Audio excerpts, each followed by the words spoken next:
बाजी मारणार। कोकणात पुन्हा एकदा ठाकरे विरुद्ध राणे, शिवसेना विरुद्ध शिवसेना, भाजपची एंट्री आणि कोकण म्हणजे शिवसेनेचा बालेकिल्ला। पण प्रश्न आता यावेळेस असा आहे, कोकण म्हणजे कुठल्या शिवसेनेचा बालेकिल्ला? महायुतीला 7 ते 11 जागांचा अंदाज आहे, तर महाविकास आघाडीला 5 ते 8 जागांचा अंदाज व्यक्त होतोय। ज्या टफ फाईट्स आहेत त्या टफ फाईट सुद्धा आपण बघणार आहोत, कारण राणेंसाठी प्रतिष्ठा पडायला लागली। राणेंचे दोनही चिरंजीव कुडाळमधनं कणकवलीमधनं यावेळची निवडणूक लढतायत। महाडमध्ये काय होणार? महाडमध्ये शिवसेना आपलं वर्चस्व राखणार का याची सुद्धा उत्सुकता आहे। महाड मतदारसंघ भरत गोगावले यांच्यासाठी हा मतदारसंघ अनुकूल मानला जातोय। उद्धव ठाकरेंच्या उमेदवार आहेत स्नेहल जगताप, त्यांच्यासाठी मतदारसंघ काहीसा प्रतिकूल सध्या तरी पत्रकारांच्या अंदाजानुसार। पुढचा मतदारसंघ दापोली मतदारसंघ, दापोलीमध्ये सुद्धा शिवसेना विरुद्ध शिवसेना असा सामना रंगतोय। योगेश कदम यांच्या विरोधात संजय कदम इथले उमेदवार आहेत आणि आता संजय कदमांसाठी हा मतदारसंघ दापोली मतदारसंघ अनुकूल मानला जातोय। रामदास कदमांचे सुपुत्र योगेश कदम या मतदारसंघात सध्या तरी डेंजर झोन मध्ये असल्याचं चित्र आहे। पुढचा मतदारसंघ आपण पाहूया। दापोली पाठोपाठ पुढचा मतदारसंघ राजापूर मतदारसंघ, हाय व्होल्टेज लढत इथे पाहायला मिळते। राजन साळवी यांच्या विरोधात उदय सामंतांचे बंधू किरण सामंत निवडणूक लढवतात आणि या मतदारसंघात सध्या अनुकूल परिस्थिती आहे। शिवसेना उद्धव बाळासाहेब ठाकरे पक्षाचे उमेदवार राजन साळवी यांच्यासाठी, त्यामुळे किरण सामंत ज्यांना लोकसभेची उमेदवारी हवी होती त्या किरण सामंतांसाठी हा डेंजर झोनचा मतदारसंघ। कुडाळमध्ये काय होणार? अनुकूल आहे। सिटिंग आमदार वैभव नाईक यांच्यासाठी शिवसेना उद्धव बाळासाहेब ठाकरे पक्षाचे उमेदवार। निलेश राणेंनी भाजपतनं शिवसेनेत प्रवेश केला, पण त्यांच्यासाठी कुडाळमधली परिस्थिती फारशी अनुकूल दिसत नाहीये। ते थोडेसे डेंजर झोनमध्ये असल्याचा अंदाज पत्रकारांकडून व्यक्त होतोय। त्यामध्ये सावंतवाडी आणखी एक मतदारसंघ महत्त्वाचा। राजन तेलींसाठी हा मतदारसंघ अनुकूल मानला जातोय। शिवसेना शिंदे गटाचे उमेदवार आहेत दीपक केसरकर, ते सध्याचे सिटिंग आमदार सुद्धा आहेत, मंत्री आहेत, पण या वेळेला ते डेंजर झोनमध्ये असतील असा अंदाज व्यक्त होतोय। कोकण कुणाचं म्हणजे हा एक प्रतिष्ठेचा विषय आहे, पण सध्या तरी ॲडव्हान्टेज उद्धव बाळासाहेब ठाकरे असं चित्र कोकणात दिसतंय। ही कोकणातली लढाई ज्ञानदा अशासाठी महत्त्वाची आहे की या लढाईमुळे येणाऱ्या काळातली खास करून शिवसेना या नावाच्या अवतीभोवतीची जी ज्याला आपण म्हणूया की एक रस्सीखेच सुरू आहे किंवा शिवसेना ही आमचीच आहे, आम्ही जनतेच्या न्यायालयात चाललेलो आहेत, हे जे उद्धव ठाकरे म्हटलेले आहेत त्याच्यावरती शिक्कामोर्तब होणार किंवा नाही हे ठरेल। कारण कोकणाच्या या सगळ्या जे काही निर्णय येतील येणाऱ्या काळामध्ये, लोकांचा जो निर्णय येईल, जो काही जनमत असेल त्या जनमतावरनं ठरेल की नेमकं एकनाथ शिंदे हे सरस ठरत आहेत की उद्धव ठाकरे हे सरस ठरत आहेत। आणि त्यामुळे या सगळ्या कोकणाच्या निवडणुकांकडे शिवसेना विरुद्ध शिवसेना अशाच पद्धतीनं जास्ती बघायची आवश्यकता मला वाटते आणि ती स्पष्टता या 23 तारखेच्या वेळेला मिळेल। आणि त्यामुळेच हे जे 43 आपण जे सारखं म्हणतोय की जे अनिश्चितता जी आहे ती या इथेच त्यामुळे वाढलेली आहे आणि त्यासाठी म्हणजे भरपूर जोरदार प्रयत्न सुद्धा झालेत कोकणामध्ये विविध पद्धतीनं उद्धव ठाकरे यांना खिंडीत गाठण्याचे। उद्धव ठाकरे या प्रचारामध्ये म्हणाले, सगळ्यात जिवारी लागणारा जर माझा पराभव कुठला होता तर तो कोकणातला होता। राणेंचा विजय त्यांना जिवारी लागला होता। कोकणात त्यांना जर आता कोकणी माणसाने त्यांना साथ दिली तर येणारी मुंबई महानगरपालिका, मी बघा मंदारच्या शो मध्ये मी जेव्हा सांगितलं होतं तेव्हा मी 2 गोष्टी सांगितल्या होत्या। एक, एकनाथ शिंदेंना हलक्यात घेऊ नका आणि शरद पवारांकडे दुर्लक्ष करू नका। आता संपूर्ण सगळी निवडणूक या 2 पश्चिम महाराष्ट्रातल्या माणसांकडे आणि मराठ्यांवर येऊन ठेपलेली आहे। म्हणजे जयंत पाटील की एकनाथ शिंदे असा जर प्रश्न आला तर पवार कोणाला कौल देणार याच्यावर सगळी ठाकरेंचं काय? नाही उद्धव ठाकरेंचं काय हे आश्चर्यकारक निकाल आले तर कळेल।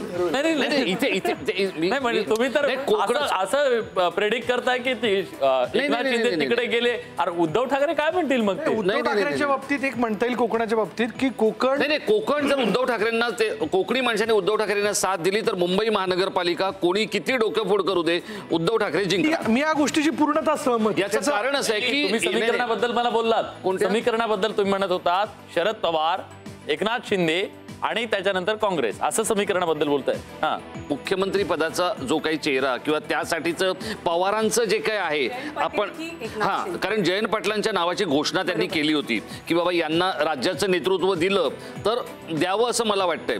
पश्चिम महाराष्ट्रातल्या ज्या काही जागा आहेत किंवा जे काही त्यांचं समीकरण आहे ते या 2 घाटावरच्या खेळाडूंवर किंवा भिडूंवर कॉन्सन्ट्रेट होईल असं दिसतंय। कोकणाकडे ज्या वेळेला आपण येतो तर त्यावेळेला कोकणी माणसाने जर पुन्हा एकदा बघा, राणेंच्या वेळेला शिवसेनेला जो डेंट आला, मंदार आपण सगळे कोकणात गेलो होतो राणेंच्या निवडणुकीला, तर आपण तू, साहिल, मी, आपण सगळे, प्रसाद खाते, आम्ही सगळे होतो.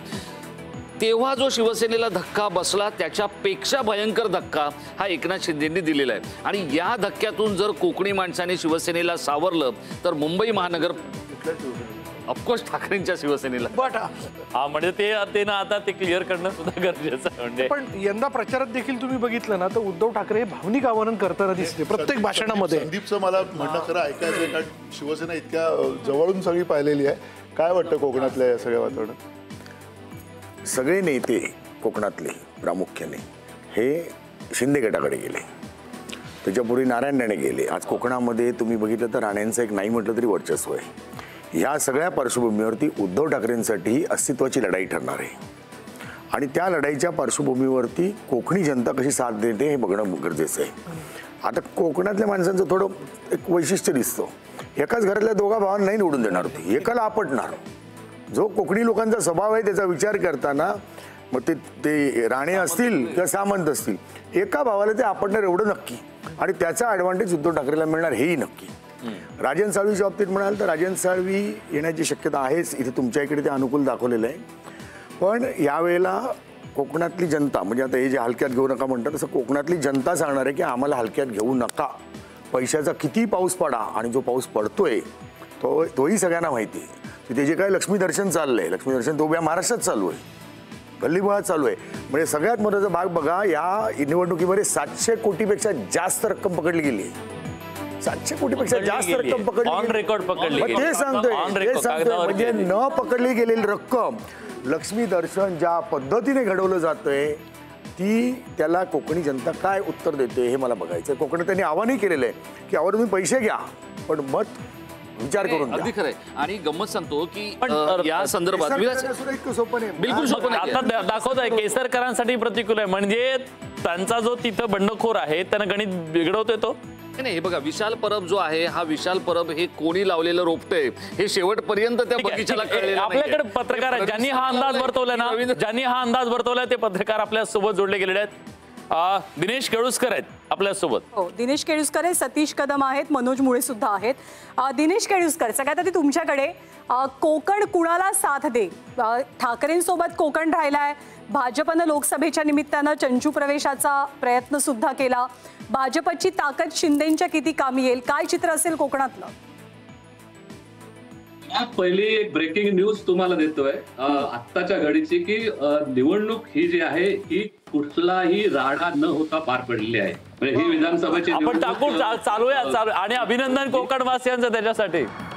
तुमचंही अभिनंदन. याच्यासाठी कोकणवासियांचं नाही, याच्यासाठी कार्यकर्त्यांचं मी मुद्दाम जाहीर अभिनंदन करतोय तुमच्या माध्यमातून की राजकीय पक्षांचे कार्यकर्ते जे आहेत त्यांनी यावेळची निवडणूक इतकी संयमाने घेतील. म्हणजे ही एक बातमीच आहे म्हणावी तर. पण आता जसं तू म्हणालीस ज्ञानदा की यावेळच्या निवडणुकीमध्ये उद्धव ठाकरेंच्या शिवसेनेने काय कामगिरी केली आहे तर त्याचा एक धांडोळा घेतल्यानंतर असं एक वाक्यात सांगायचं तर ज्या पद्धतीने उद्धव ठाकरे शिवसेना फुटली आणि शिंदे गट बाजूला गेला, त्यानंतर ते जे डॅमेज कंट्रोल करायला पाहिजे होतं उद्धव ठाकरेंनी संबंध कोकणामध्ये, ते करण्यामध्ये ठाकरे कमी पडलेले आहेत. आता एक वेळ उद्धव ठाकरेंकडून शिंदे गट ज्यावेळी गेला त्यावेळी भाजपचेच लोक असं सांगत होते अगदी लोकसभेच्या निवडणुकांपर्यंत की ठाकरेंकडे जरी शिंदेकडे जरी ठाकरेंचे माणसं गेली असतील किंवा शिवसेनेचे आमदार गेले असतील तरी कार्यकर्त्यांचा बेस जो आहे तो ठाकरेंचा आहे, जो बाळासाहेब ठाकरेंचा आहे तो कायम राहिला आहे. आणि त्यामुळे त्यांना चिंता होती. पण लोकसभेत याचे परिणाम दिसले सुद्धा. रत्नागिरीच्या निवडणुका लोकसभा मतदारसंघामध्ये, रत्नागिरीच्या 3ही विधानसभा मतदारसंघामध्ये राणे पिछाडीवर राहिले, राऊत पुढे राहिले. पण सिंधुदुर्गमध्ये 3ही मतदारसंघामध्ये राणेंना लीड दिलं गेलं आणि तिथे खरं तर उद्धव ठाकरेंची सगळी मॅनेजमेंट होती ती कमी पडली आहे. उद्धव ठाकरेंनी ज्या प्रमाणात संपूर्ण डॅमेज कंट्रोल करायला पाहिजे होतं, यावेळची कोकणाची निवडणूक मतदारांचं मॅनेजमेंट करणारी ठरणार आहे, ना की इश्यू बेस. आणि ह्या मॅनेजमेंटमध्ये कोण सरळ ठरलं? ह्या मॅनेजमेंटमध्ये कोण नाही ह्या साहजिक म्हणजे साधं उदाहरण देतो. भाजपचं एक साधं फॅक्टर सांगतो. बाकीचे मॅनेजमेंट लक्ष्मी दर्शन वगैरे आहे, पण बघा एक निवडणूक आयोगाचा एक यावेळेचा किंवा गेल्या वेळेच्या निवडणुकांपासून ट्रेंड असा आहे की जे 85 वर्षाच्या वरचे उमेदवार असतील किंवा दिव्यांग असतील त्यांच्या घरी जाऊन वोटिंग घ्यायचं. आता एक साधं उदाहरण देतो फिगर, म्हणजे जिथे काटेकी टक्कर असतात तिथे हे फॅक्टर्स किती महत्वाचे असतात की या सिंधुदुर्ग जिल्ह्यामध्ये जवळपास 2700-800 या अशा सगळ्यांचं वोटिंग आहे की जे घर करून घ्यायचं असतं. त्यातलं जवळपास 99% वोटिंग झालेलं आहे. आणि याच्या ही जी मॅनेजमेंट आहे ना, मायक्रो मॅनेजमेंट, ती भाजपा करते आहे. आणि ठीक आहे म्हणजे ते तिथं सरळ ठरताना दिसत आहेत आणि कोर्स करेक्शन करण्यामध्ये उद्धव ठाकरे कमी पडले असं तुम्ही म्हणताय. सतीश कदम आता आपल्या सोबत आहेत. मला सतीश कदमांना विचारायचं आहे, कोकण आपलाच असा असं म्हटलं जातं, पण हे कुणासाठी नेमकं?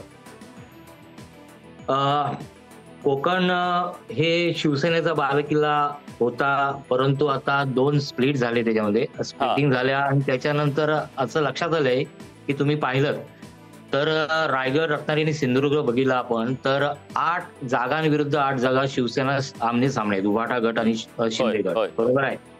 आता सिंधुदुर्गाचं जसं सांगितलं गेलं तिथेही टफ फाईट आहे, रत्नागिरी सुद्धा आहे, तर त्याचा निकाल तर लागणारच आहे. परंतु काही जागा ज्या आपण फार अतिशय तीव्र स्वरूपाच्या लढाया म्हणतो, त्यामध्ये राणेंच्या लढाया आहेतच. दोन्ही नितेश राणे, निलेश राणे आहे.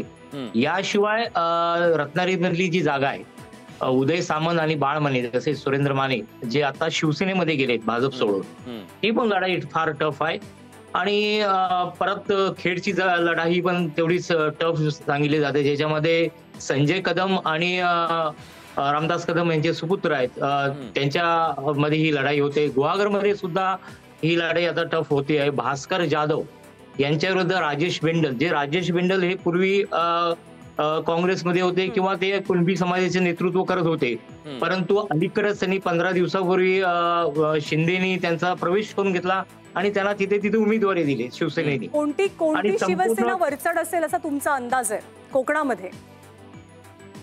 मला असं वाटतंय की उभाटा ह्यामध्ये थोडंसं वरचढ ठरू शकेल. कारण काय, 2-3 जागांचं आपण बोललो, जसं रत्नागिरीची जी हॉट सीट म्हणतो आपण, उदय सामंत आणि बाळमाने, तर बाळमानेची जी आपण जागा पाहिली तर ती लगेचच काय बाळमाने उतरले लढाईला असं झाले नाहीये. गेले काही 1-2 वर्ष ते तयारी करतायत आतून, आणि त्यांनी एक संधी पाहिली आणि उभाटाने पण संधी पाहिली. एक चांगला आपल्याला कॅन्डिडेट मिळतोय म्हणून त्यांनी बाळमानेंना त्याच्यामध्ये प्रवेश करून घेतला. हा भाग एक. उदय माने त्याच्यामध्ये इच्छुक होते, जे पूर्वीपासून शिवसेनेची अनेक वर्ष एक आपण म्हणू सच्चा शिवसैनिक असा त्याला टॅग दिला तर ते होते, परंतु त्याची समजूत काढली गेलेली आहे असं समजतंय.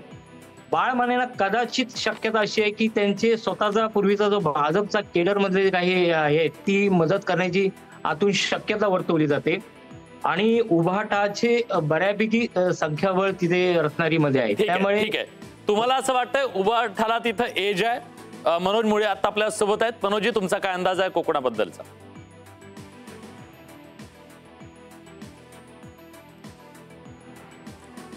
आवाज तुमच्यापर्यंत पोहोचतोय? मनोज मुळे नाही येत बहुतेक, काही तांत्रिक अडचणींमुळे त्यांच्याशी संपर्क. मला याच्यात महाडच्या जागेबद्दल एक मत व्यक्त करायचं होतं. गेल्या लोकसभेला मी महाडमध्ये गेलो होतो, शो पण केला होता. तटकरींचं आणि गोगोलेंचं काय सख्य हे सर्व मुंबईचे आकडे आले, पण येऊया त्या मुद्द्यावरती. पण मुंबईचे आकडे आहेत. मुंबई, ठाणे